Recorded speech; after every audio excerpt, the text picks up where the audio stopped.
আরামবাগের বিজেপির নবনির্বাচিত টাউন সভাপতি সুমন তিওয়ারিকে আজ সম্বর্ধনা দেওয়া হলো বিজেপির পক্ষ থেকে। আজকে বিকেল 5টা নাগাদ আরামবাগের 24 নম্বর রুটের হনুমান মন্দিরের সামনেই তাকে সম্বর্ধনা দেওয়া হয়। এদিন একটি বাইক র্যালিও করা হয় সেখানে, এমনটাই জানা যাচ্ছে।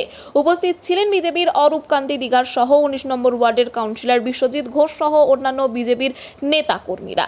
এদিন মাল্য ও পুষ্পস্তবক সহকারে নবনির্বাচিত টাউন সভাপতিকে সম্মাননা করা হয়। এই বিষয়ে আরো কি জানা যাচ্ছে দেখুন বিস্তারিত। 24 আওয়ার্স আরামবাগের রিপোর্ট। বন্দে মাতরম, বন্দে মাতরম, বন্দে মাতরম, বন্দে মাতরম, বন্দে মাতরম, বন্দে মাতরম। জয় শ্রী রাম, জয় শ্রী রাম, জয় শ্রী রাম, জয় শ্রী রাম, জয় শ্রী রাম, জয় শ্রী রাম। আপনার ওয়ার্ডের পক্ষ থেকে তাকে দেখতে পাচ্ছেন বিজেপি কর্মী সমর্থকরা তাকে বরণ করে নিচ্ছে এবং 24 নম্বর রোডে যে হনুমান মন্দির আছে সেখানে তাকে সুমন তিওয়ারি টাউন সভাপতি সুমন তিওয়ারিকে দেখতে পাচ্ছেন, তাকে মিষ্টি তাকে বরণ করে নিচ্ছে তাকে।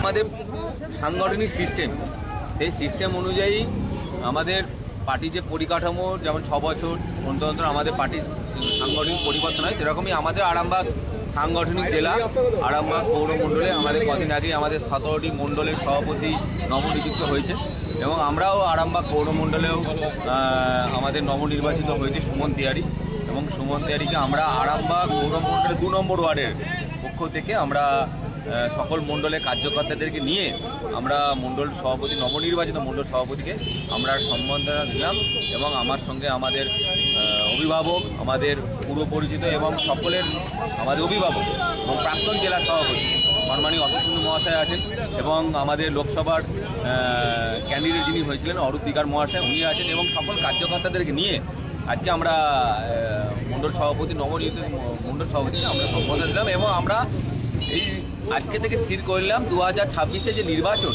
আজ থেকে আমরা অলরেডি রাজনৈতিক প্রচার আমরা এখন থেকে শুরু করলাম। 26-এ যেমন আমরা 2014 সাল থেকে 2014, 2019, 2021, 2024 আরামবাগ পৌরমণ্ডল ভারতীয় জনতা পার্টি তৃণমূলকে 1 ইঞ্চি যেমন জায়গা ছাড়েনি এবং 2026-এ নির্বাচনে আমরা এটাই টার্গেট, আমরা 1 ইঞ্চি জায়গা ছাড়বো না এবং তৃণমূলের তাবর নেতাদেরকে যেমন গোহারা হারিয়েছি 2026 সালের নির্বাচনে আমরা একই রকমভাবে 2026 তৃণমূলকে গোহারানা আরামবাগ পৌরমণ্ডল থেকে হোয়াইট ওয়াশ করবো, এরকম টার্গেট। আপনারা ক্ষমতায় গেলে কি করবেন? প্রথম মানুষের কাজ করবো, যে কাজ নিয়ে আমাদের লক্ষ্য। প্রথমত বেকারত্ব দূর, শিল্প, অনেক কাজ করা হয়েছে, কিন্তু এইভাবে তো বলে যে হয় না, কিন্তু আমরা কাজ করার লক্ষ্যে আমরা এগিয়ে যাবো। যেমন আপনারা দেখতে পাচ্ছেন দিল্লিতে সরকার হলো সঙ্গে সঙ্গে যমুনা পরিষ্কার করতে, এখন সরকারে বসেনি, 6 দিন হচ্ছে, এই 6 দিনের মাথায় আমাদের যমুনা পরিষ্কার করে দেবে, যমুনা মাথা পরিষ্কার হয়ে এই 26-এ ক্ষমতা এলে গঙ্গা জল দিয়ে ধুলো দিয়ে আগে আরামবাগ গোটা পশ্চিমবঙ্গটা শুদ্ধ করবো, তারপর সমাজের সেবায় নাম। সন্তানের পরে মন বসছে না, প্রচুর পরিশ্রম করেও আপনি আশানুরূপ পারিশ্রমিক পাচ্ছেন না, যার ফলে আর্থিক সংকট আপনার জীবনে দুঃখ এবং চাপের ছায়া ফেলেছে।